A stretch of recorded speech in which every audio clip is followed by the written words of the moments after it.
Hello Libra! Thank you very much for tuning into this week's read. For the main part of the read, I'm using the Gilded Tarot by Ciro Marchetti. There is a companion book by Barbara Moore. Even though I don't use it, in case you're interested in this deck, I want to make sure you know it was there. Website for them, llewellyn.com. It's a publication from 2004, but I do believe if you search it out, you'll probably find information on it. If you are interested, of course. Supportive Oracle Cards. Your Clairvoyant Oracle Cards by Belinda Grace. Illustrations by Elaine Marzin. If it focuses, there we go. There's a website for them. rockpoolpublishing.com.au. A as an apple, U as an umbrella. So go ahead, freeze frame where you need to if you're interested in any of that information. Ooh. Okay, so I like this already. A little bit jealous. Ooh. Ironically, I think that's really good for you. What's going on? Oh, is that? No, that's the Two of Swords. Okay, there's a lot going on here that I'm kind of excited about. There is a Scorpio connection here. The Death card is showing up. It doesn't have to be Scorpio, but like, I don't know. I feel good about it, and when I feel good about it, it makes me think of Scorpio. Just to be fair. There's a lot, and there's a lot of energy coming off of this, which is really good. Literally, you got the Passion card coming in. We got to go in and deal with this. Whatever this is, I feel like we got to stop it. Okay. This is a big concern of yours with this situation. I feel like this is already where we're starting.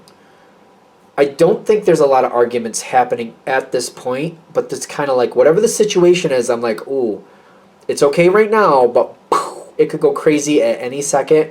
It feels very delicate to me. Kind of like there's a couple personalities here. I don't know. They could just pop off at each other at any second. I don't even know what sets them off half the time. I feel like that's the thing too. Is like I don't even know what sets them off sometimes.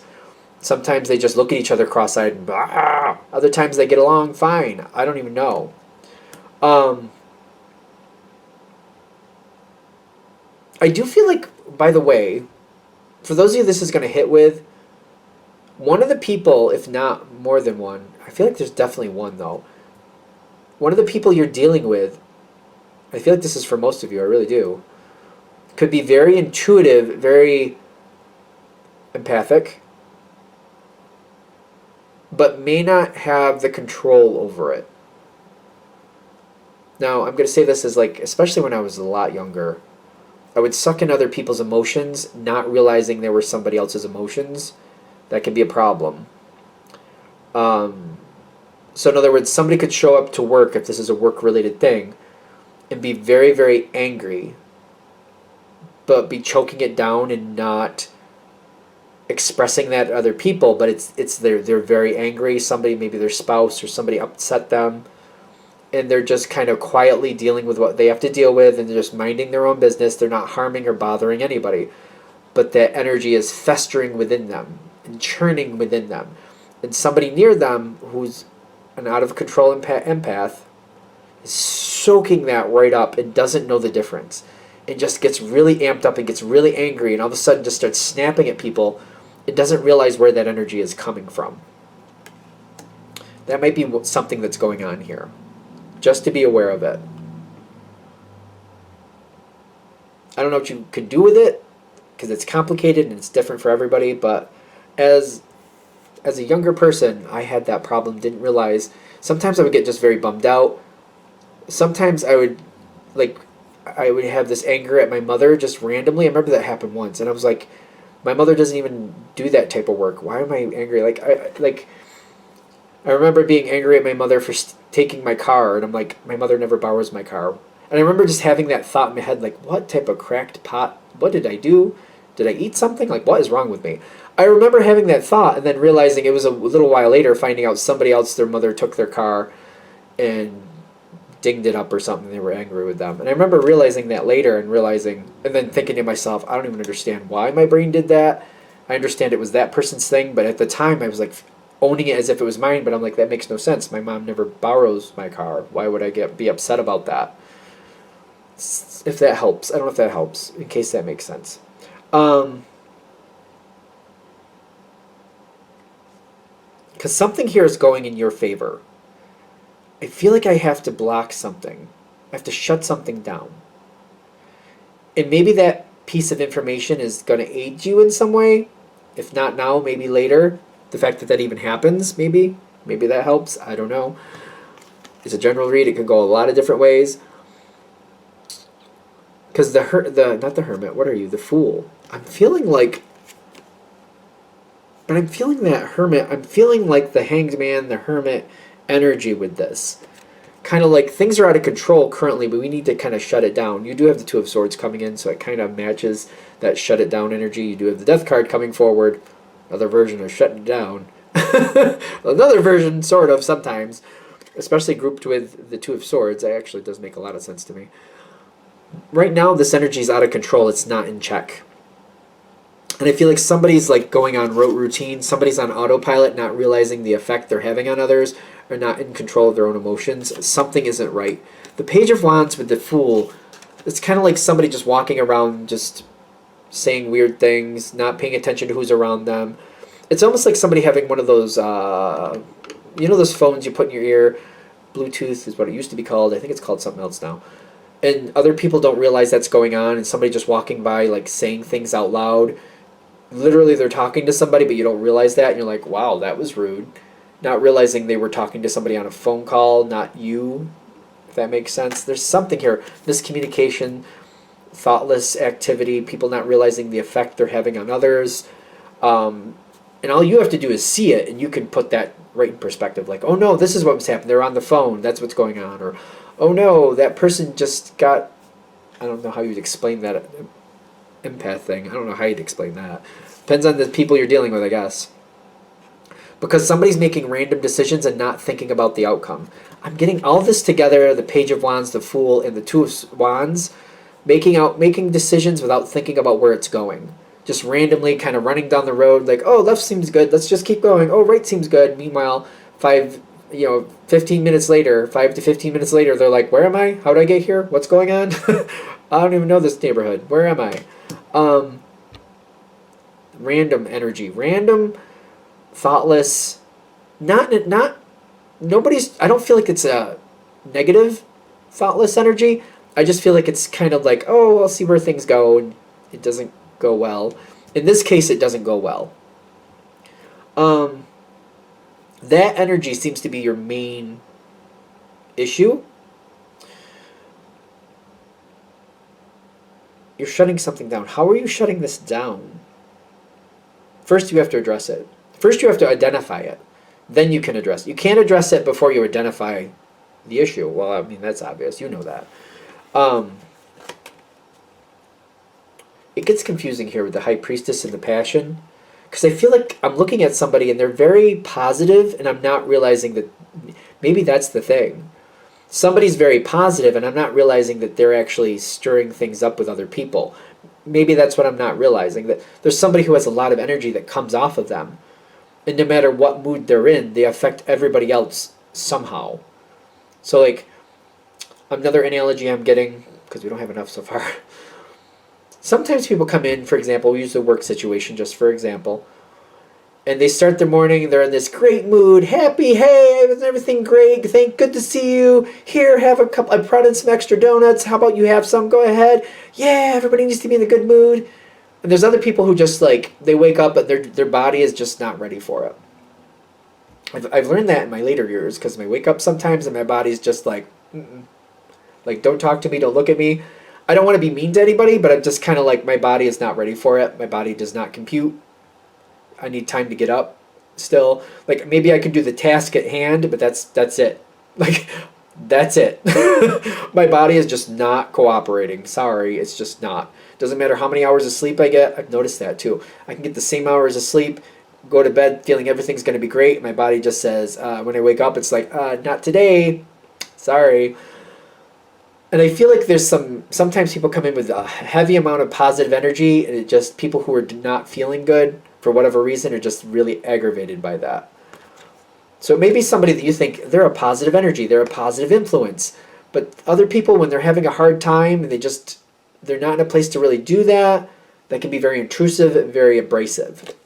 They don't mean to be, but that's where it goes. And I feel like that's what I'm getting with the High Priestess in the passion, realizing somebody's passion that seems like it would be a very good thing for other people where they're not in a place to really accept that passion. They don't want to be forced to something. Just leave them alone. Let them do what they need to do. But if somebody's like, no, you got to be in a great mood. You got to be happy. You got to be joyful. They're like, oh, I'll give you joy. I'll give you a joyful moment. It's not going to work.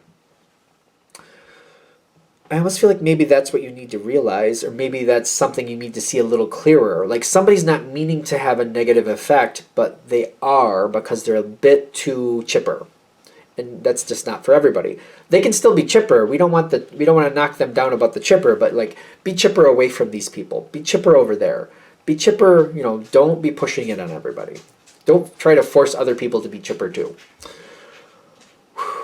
Wouldn't you like to be a pepper too? That's where that was coming from. Okay. Do they even have that jingle anymore? Right? Do they even have that? I probably didn't even say it right. I don't even know if that's how it goes. How does that go? Anyway, moving on.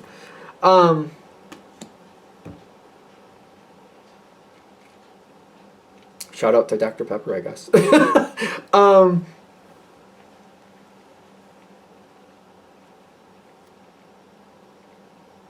What is here?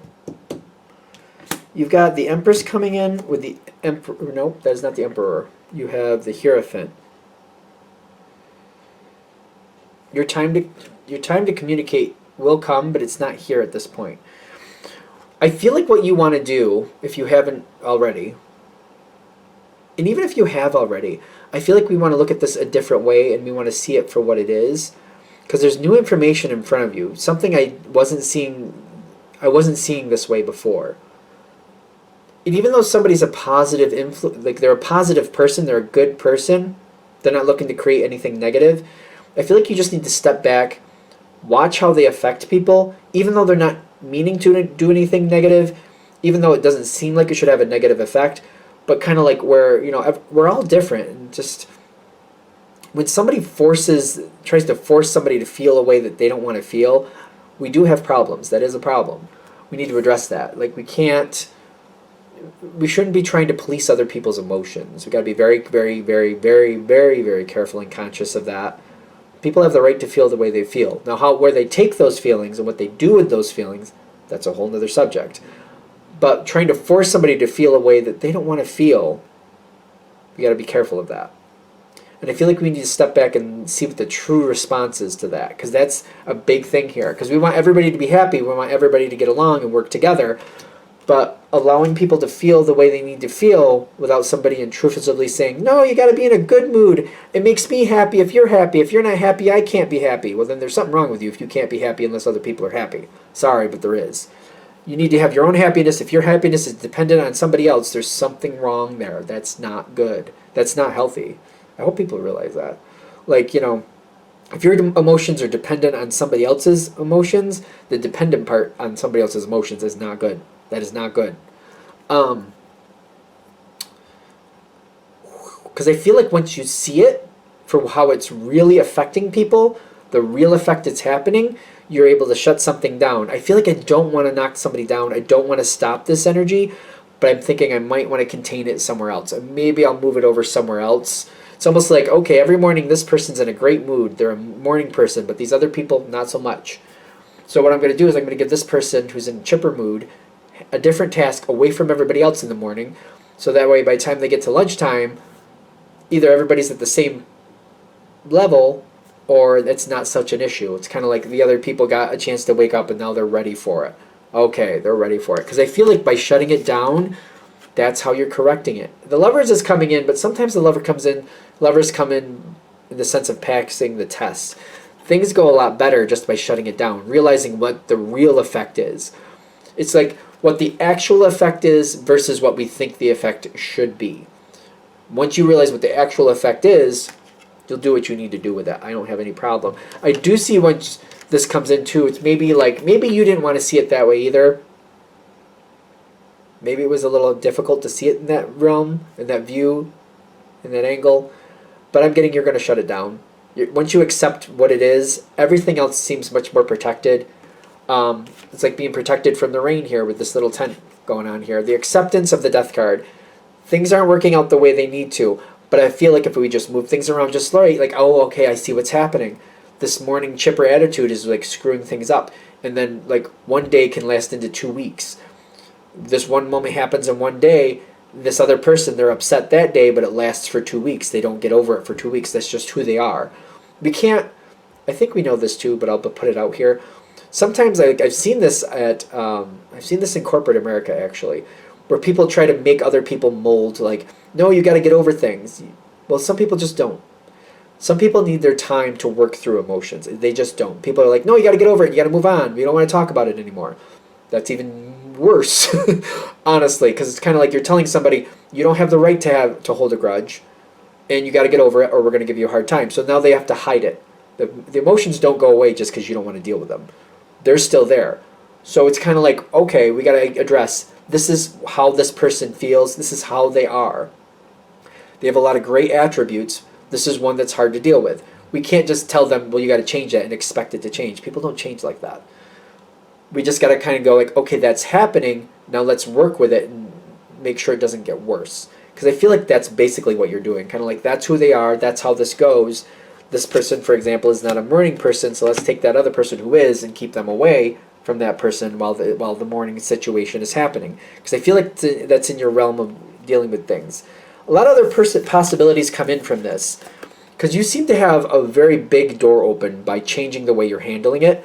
And kind of like, I'm just going to accept that this is how people are. I can't change people, but I can see who they really are and work with it based on that.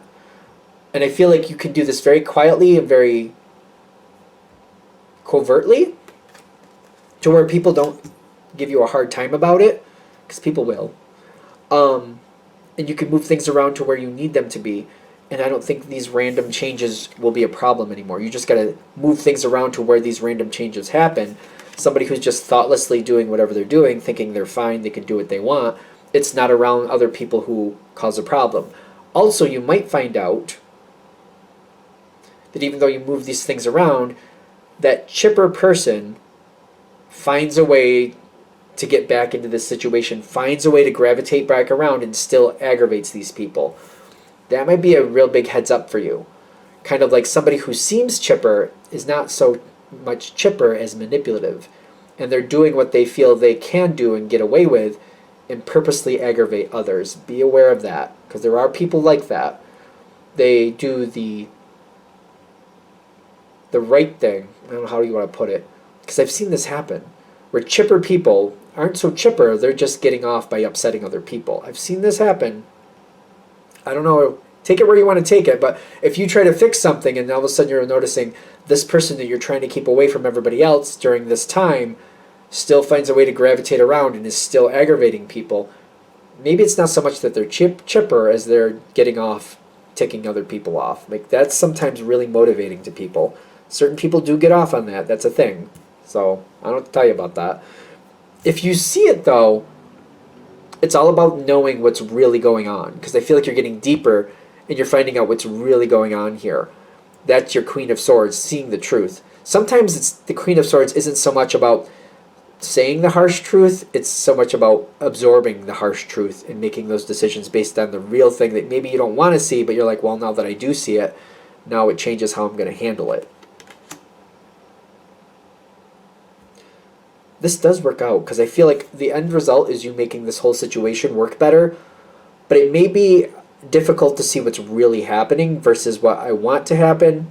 Versus, it's kind of like what I want to actually be happening there versus what's actually happening there. And I feel like you're getting a lot closer. And the closer you get to the truth, the more effective you are. You know that. You're very effective with the truth, and you're getting very, very close to it. The closer you get, the better it goes. And if you find out you have somebody who acts chipper, it isn't so much chipper as just like finding a way to get away with aggravating others, you'll do what you need to do with it. You'll know what you'll need to do with it, and you'll find a way to handle it. All right, I'm going to shut this down here. I hope that helps. Thank you for watching. If you'd like a direct reading from me, shoot me an email, jamesforastral@gmail.com. That's James the number 4, astral@gmail.com. If you're interested in the donation information, that's below as well. Same email. Thanks for watching. Have a great day.